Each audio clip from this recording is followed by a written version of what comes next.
السلام عليكم ورحمة الله وبركاته يا حبايبي، عاملين ايه؟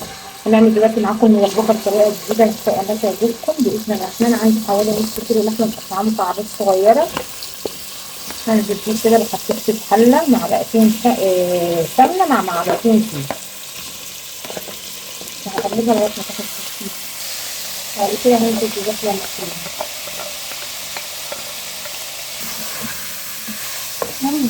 وقرن فلفل حار كياري مع رومي،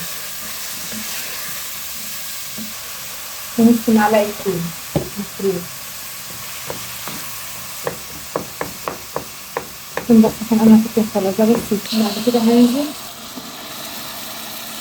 حوالي نص كيلو عصير طماطم، كيلو الا ربع. هنزل بمعلقة كبيرة معلقة طماطم، معلقة بصل، هنزل بكركم،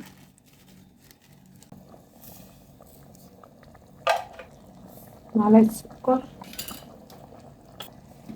هنزل بقى كل بعضه. هنا خلاص اللحمة اهي استوت كده، خلاص خلصتها. ودي بقى نازلة بكيسين مكرونة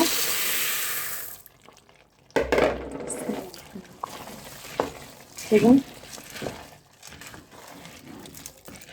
عايزة اقول لكم الاكلة دي كلها احلى حاجة فيها انك تعمل كلها في حلة واحدة. هزود بقى مية مغلية، دي مية مغلية.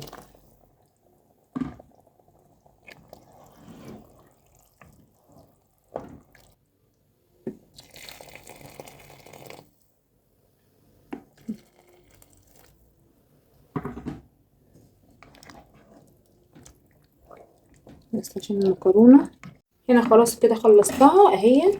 تعالى نقلبها مع بعض، نحطها في الطبق مع بعض. خلاص يا حبايبي انا كده خلصتها معاكم اهيت. جربوها الطريقه بنفس الطريقه دي، صدقوني هتعجبكم جدا. بألف هنا وشفا على قلب اللي هياكل. السلام عليكم ورحمه الله وبركاته.